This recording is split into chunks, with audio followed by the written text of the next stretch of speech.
Hello my dears, എന്തൊക്കെയുണ്ട് എല്ലാവരുടെയും വിശേഷങ്ങൾ? എല്ലാവരും സുഖമായിട്ടിരിക്കുന്നെന്ന് വിശ്വസിക്കുകയാണ്. നമ്മൾ ചാനലിൽ അപ്ലോഡ് ചെയ്യുന്ന വീഡിയോസ് എല്ലാം നിങ്ങൾ കാണുന്നുണ്ടെന്നും പ്രതീക്ഷിക്കുകയാണ്.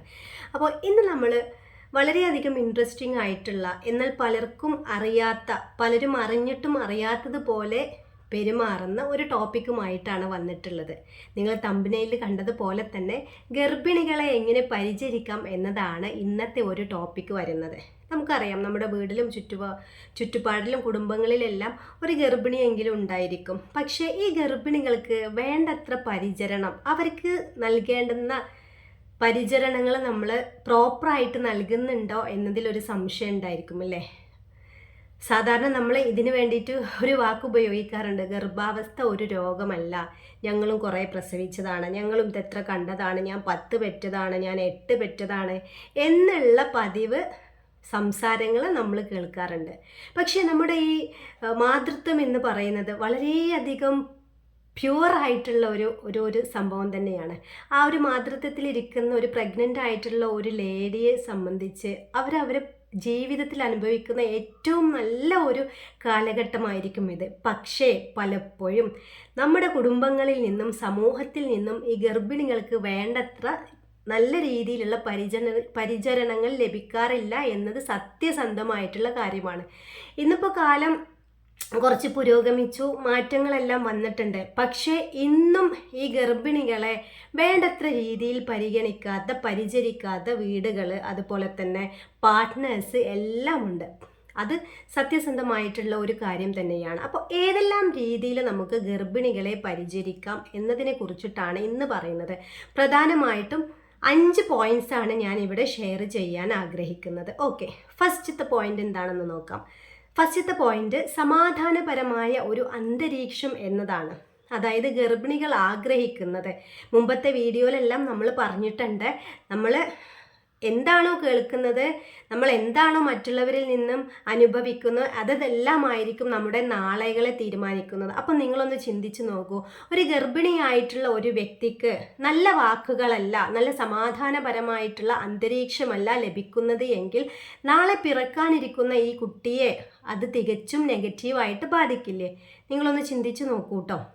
അതായത് ഈ ഗർഭിണിക്ക് കൊടുക്കേണ്ട സമാധാനപരമായ അന്തരീക്ഷം, ഈ ഗർഭിണിക്ക് കിട്ടേണ്ടുന്ന സമാധാനം നമ്മൾക്ക് കൊടുക്കാൻ കഴിയുന്നുണ്ടോ എന്നുള്ളത് ഓരോരുത്തരും ഒന്നിരുന്ന് ചിന്തിച്ച് നോക്കുക. ഇപ്പം നിങ്ങളുടെ മരുമകളോ മകളോ അതല്ലെങ്കിൽ നാത്തൂനോ അങ്ങനെ ആരെങ്കിലുമൊക്കെ ഗർഭിണിയായിരിക്കുന്ന അവസരത്തിൽ നിങ്ങൾ അവരെ പ്രോപ്പറായിട്ട്, അവരുടെ പീസ്ഫുള്ളായിട്ട് കൊണ്ടുപോകാൻ വേണ്ടിയിട്ട് നിങ്ങൾ ശ്രമിച്ചിട്ടുണ്ടോ? ശ്രമിച്ചിട്ടില്ലെങ്കിൽ, ഇതുവരെ നിങ്ങൾക്ക് ഈ കാര്യം കഴിഞ്ഞിട്ടില്ലെങ്കിൽ, ഈ ഒരു നിമിഷം മുതൽ നിങ്ങൾ അതിന് വേണ്ടിയിട്ട് ശ്രമിക്കണം. അപ്പോൾ ചിലർ വിചാരിക്കും, എനിക്ക് എൻ്റെ ഗർഭിണിയായിരുന്ന സന്ദർഭത്തിൽ എനിക്ക് നല്ല രീതിയിലുള്ള ട്രീറ്റ് അല്ലല്ലോ മറ്റുള്ളവരുടെ കയ്യിൽ നിന്നും കിട്ടിയത്, അതുകൊണ്ട് ഞാനും ആ രീതിയിൽ തിരിച്ചു കൊടുത്താൽ പോരെ എന്നുള്ളത്. അങ്ങനെയാണോ? നമുക്ക് കിട്ടാത്തത് മറ്റുള്ളവർക്ക് കിട്ടുമ്പോഴല്ലേ നമുക്ക് സന്തോഷം ഉണ്ടാവുക. അതല്ലെങ്കിൽ എനിക്ക് ലഭിക്കാത്തത് മറ്റുള്ളവർക്കും കിട്ടരുത് എന്ന് ചിന്തിക്കുന്നത്, അതൊരു അഹങ്കാരത്തിൻ്റെയോ അസൂയയുടെയോ ഒരു മണം അതിനില്ലേ? ഇല്ലേ? അപ്പോൾ എന്താണ്? സമാധാനപരമായ ഒരു അന്തരീക്ഷം പാർട്ട്ണറിൽ നിന്നും കിട്ടണം, കുടുംബത്തിൽ നിന്നും കിട്ടണം, സമൂഹത്തിൽ നിന്നും, എല്ലാവരിൽ നിന്നും ഒരു സമാധാനപരമായ അന്തരീക്ഷമാണ് ആ ഒരു ഗർഭിണിയായിട്ടുള്ള വ്യക്തിക്ക് കിട്ടുന്നത് എങ്കിൽ തീർച്ചയായിട്ടും നല്ലൊരു ആരോഗ്യപരമായിട്ടുള്ള, എല്ലാ അർത്ഥത്തിലും പെർഫെക്റ്റ് ആയിട്ടുള്ള ഒരു കുഞ്ഞ് തന്നെയായിരിക്കും ആ ഗർഭിണി പ്രസവിക്കുന്നതിലൂടെ നമുക്ക് ലഭിക്കുന്നത്. അത് ഫസ്റ്റ് നമ്മൾ മനസ്സിലാക്കുക, നാളത്തെ തലമുറയാണ് നമ്മുടെ പിറക്കാനിരിക്കുന്ന കുട്ടികൾ. അവർ നല്ല രീതിയിൽ, നല്ല ആരോഗ്യത്തോടെ നമുക്ക് കിട്ടിക്കഴിഞ്ഞാലാണ് നമുക്ക് സന്തോഷമാവുള്ളൂ അല്ലേ? ഓരോരുത്തരും അങ്ങനെയല്ലേ ആഗ്രഹിക്കുന്നത്. ആരും ആഗ്രഹിക്കുന്നില്ല ഇങ്ങനെ ആരോഗ്യമില്ലാത്ത, മെൻ്റലി ആയിക്കോട്ടെ ഫിസിക്കലി എല്ലാ രീതിയിലും ആരോഗ്യമില്ലാത്തൊരു കുട്ടിനെ എനിക്ക് കിട്ടണമെന്ന് ആരും ആഗ്രഹിക്കുന്നുണ്ടാവില്ല അല്ലേ? അപ്പോൾ ഈ ആരോഗ്യപരമായിട്ടുള്ള ഒരു അന്തരീക്ഷം, സമാധാനപരമായ ഒരു അന്തരീക്ഷം ഈ ആരോഗ്യപരമായ ഒരു കുഞ്ഞിന് വേണ്ടി ഒരുക്കി കൊടുക്കേണ്ടത് നമ്മുടെയൊക്കെ ഒരു കർത്തവ്യം തന്നെയാണ്. അടുത്തതായിട്ട് പറയുന്നത് സന്തോഷം എന്നുള്ളതാണ്. ഗർഭിണികളെ സംബന്ധിച്ചല്ല, ഏതൊരു വ്യക്തിയെ സംബന്ധിച്ചാണെങ്കിലും 24/7 ഹാപ്പി ആയിട്ടിരിക്കാൻ പറ്റിയാലാണ് അവരുടെ ജീവിതം സക്സസ്ഫുൾ ആവുകയുള്ളൂ.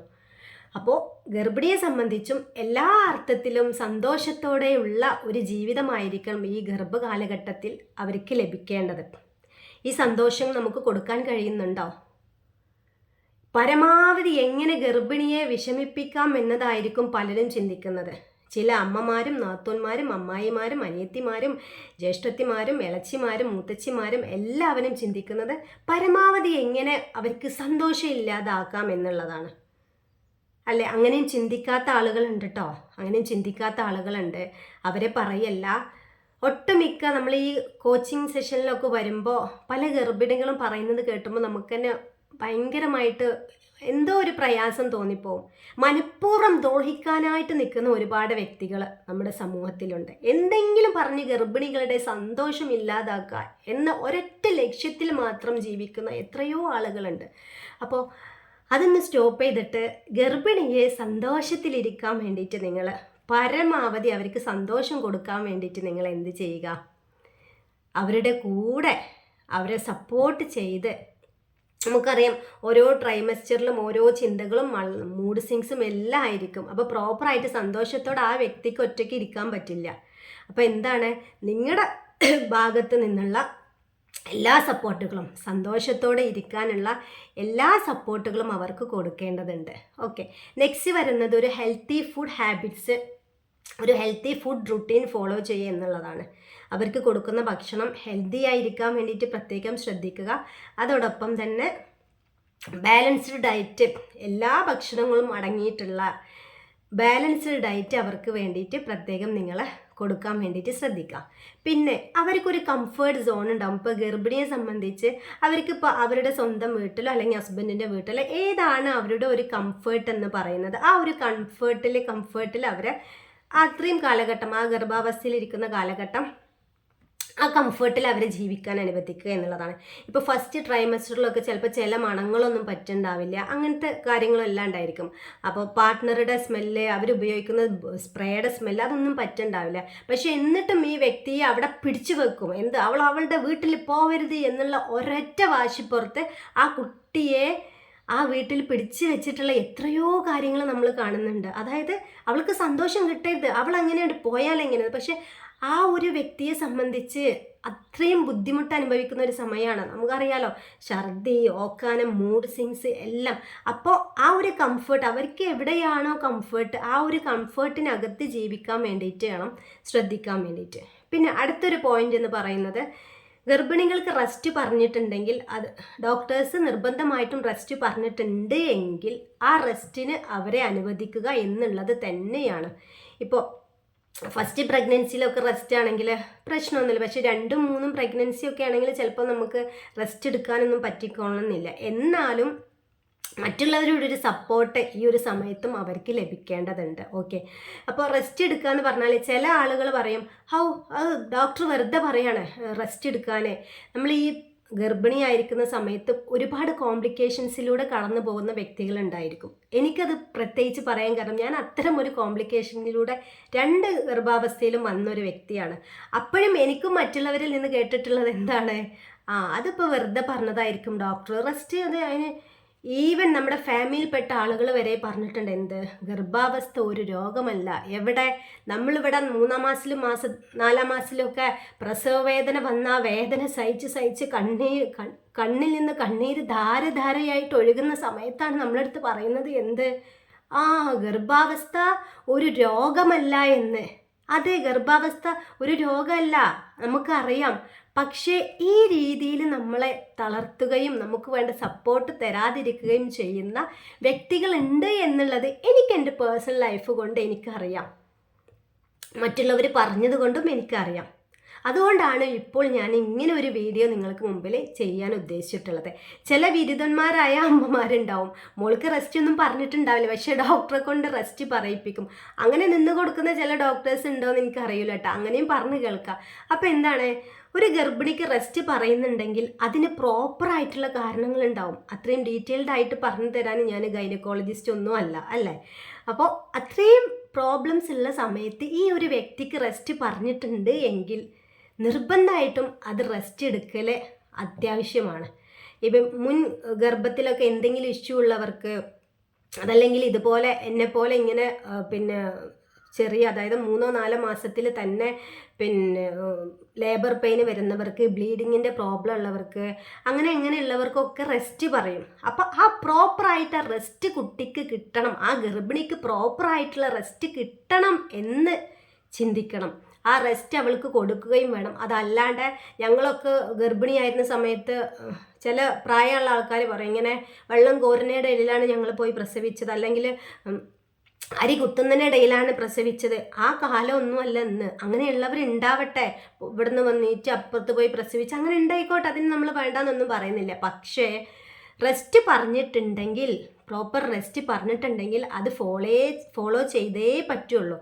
കാരണം നമ്മളെല്ലാവരും ആഗ്രഹിക്കുന്ന പോലെ ആ ഗർഭിണിയും അവൾക്കൊരു കുഞ്ഞിനെ ആഗ്രഹിക്കുന്നുണ്ടാവും അല്ലേ? അപ്പോൾ അവൾക്കത് കിട്ടരുത്. അല്ലെങ്കിൽ ചില അമ്മായിയമ്മമാർക്കുണ്ട് എന്ത്, മോൾക്ക് ഉണ്ടായിക്കോട്ടെ പക്ഷെ മരുമോൾക്ക് മക്കളൊന്നും ഉണ്ടാവരുത് എന്നുള്ള രീതിയിൽ ചിന്തിക്കുന്ന ആൾക്കാരെല്ലാവരും ഉണ്ട് ഇല്ലേ? അങ്ങനെയുള്ളവരും ഉണ്ട്. അപ്പം എന്താണ്, ഒരു റെസ്റ്റ് പറഞ്ഞു കഴിഞ്ഞാൽ അത് പ്രോപ്പറായിട്ടത് ആ ഒരു ത്രൂ ഔട്ട് ആ ഒരു സമയത്ത് റെസ്റ്റ് കൊടുക്കാൻ വേണ്ടിയിട്ട് ശ്രദ്ധിക്കുക. പിന്നെ പല പാർട്ട്നേഴ്സിനും എന്താണ്, ഭാര്യമാർ ഗർഭിണിയാകുമ്പോൾ എങ്ങനെ അവരെ കെയർ ചെയ്യണം, എന്താണ് വേണ്ടത് എന്നൊന്നും അറിയാത്ത ആളുകളുണ്ടാകും. ഇപ്പം എന്നെ സംബന്ധിച്ചാണെങ്കിൽ എനിക്ക് വേണ്ടത്ര പ്രോപ്പറായിട്ടുള്ള പാർട്ട്ണറിൽ നിന്ന് ഒരു കെയറോ കാര്യങ്ങളോ കിട്ടിയിട്ടില്ല. പരമാവധി നമ്മളെ ഏതൊരു വിഷമിപ്പിക്കേണ്ട അവസരത്തിലൂടെയാണ് കടന്നു പോയിട്ടുള്ളത് എങ്കിലും അത് അവരുടെ ഒരു ആ സമയത്തുള്ള അറിവില്ലായ്മ നമുക്കത് മനസ്സിലാക്കേണ്ടിയിരിക്കുന്നു. പക്ഷേ ഇന്നത്തെ ഒരു കാലഘട്ടം എന്ന് പറയുന്നത് അതല്ല. നമുക്ക് ഒരുപാട് അറിവുകൾ നേടാനുള്ള അവസരങ്ങൾ നമ്മുടെ മുമ്പിലുണ്ട്. ഒരുപാട് കാര്യങ്ങൾ നമുക്ക് അറിയാനും ഡോക്ടർമാരോടൊക്കെ നന്നായിട്ട് ചോദിച്ച് മനസ്സിലാക്കാനുള്ളൊരു അവസരങ്ങളൊക്കെ ഉണ്ട്. അപ്പോൾ അതൊക്കെ പരമാവധി മുതലാക്കിയിട്ട് എനിക്ക് ഭർത്താക്കന്മാരോട് പറയാനുള്ളത്, നിങ്ങളുടെ ഭാര്യമാരെ ഗർഭിണിയായിരിക്കുന്ന സമയത്ത് നിങ്ങളിൽ നിന്ന് കിട്ടേണ്ട സ്നേഹവും പരിചരണവും അവർക്ക് കിട്ടുന്നുണ്ടെന്ന് നിങ്ങൾ ഓരോരുത്തരും ഉറപ്പാക്കുക. പരമാവധി നിങ്ങളുടെ ഭാര്യയെ ഹാപ്പി ആക്കാനും അവരെ ഒരു സമാധാന അന്തരീക്ഷത്തിലൂടെ കൊണ്ടുപോകാനും നിങ്ങൾ ശ്രദ്ധിക്കുക. അതോടൊപ്പം തന്നെ അവർക്ക് മതിയായിട്ടുള്ള ഫുഡ് കിട്ടുന്നുണ്ടെന്നും നിങ്ങൾ ഉറപ്പ് വരുത്തുക. ഓക്കെ, അപ്പോൾ നമ്മൾ ഇന്ന് ഡിസ്കസ് ചെയ്തിട്ടുള്ളത് 5 ടോപ്പിക്കാണ്. അതായത് ഗർഭിണികൾക്ക് സമാധാനപരമായ ഒരു അന്തരീക്ഷം ക്രിയേറ്റ് ആക്കി കൊടുക്കുക, അതോടൊപ്പം തന്നെ ഗർഭിണികളെ പരമാവധി ഹാപ്പി ആയിട്ടിരിക്കാൻ വേണ്ടിയിട്ട് ശ്രദ്ധിക്കുക. അവരുടെ കംഫർട്ട് സോൺ ഏതാണോ അവിടെ, സ്വന്തം വീട്ടിൽ അല്ലെങ്കിൽ ഹസ്ബൻഡിൻ്റെ അങ്ങനെ ഏതൊരു വീട്ടിലാണോ അവർക്ക് കംഫർട്ടായിട്ടിരിക്കാൻ പറ്റുന്നുള്ളത് അത് നിങ്ങൾ ആ ഒരു അവസരം അവർക്ക് ഒരുക്കി കൊടുക്കുക. ബാലൻസ്ഡ് ഡയറ്റ് കൊടുക്കുക. പിന്നെ റെസ്റ്റ് എന്തെങ്കിലും പറഞ്ഞിട്ടുണ്ടെങ്കിൽ അത് പ്രോപ്പറായിട്ട് ആ രീതിയിൽ തന്നെ മുന്നോട്ട് പോവുക എന്നുള്ളതാണ്. അപ്പോൾ ഇന്നത്തെ വീഡിയോ ഇവിടെ അവസാനിക്കുകയാണ്. ഈ വീഡിയോ ഇഷ്ടപ്പെട്ടാൽ നിങ്ങൾ തീർച്ചയായിട്ടും ചാനൽ സബ്സ്ക്രൈബ് ചെയ്യുക. അതോടൊപ്പം തന്നെ നിങ്ങൾ മറ്റുള്ളവരിലേക്ക് ഷെയർ ചെയ്യുകയും ചെയ്യുക. മറ്റുള്ളവരോട് ഷെയർ ചെയ്യാനും പറയുക. ഓക്കെ, ഈ വീഡിയോ ഇവിടെ അവസാനിക്കുന്നു. മറ്റൊരു വീഡിയോയുമായിട്ട് വീണ്ടും കാണാം. See you soon.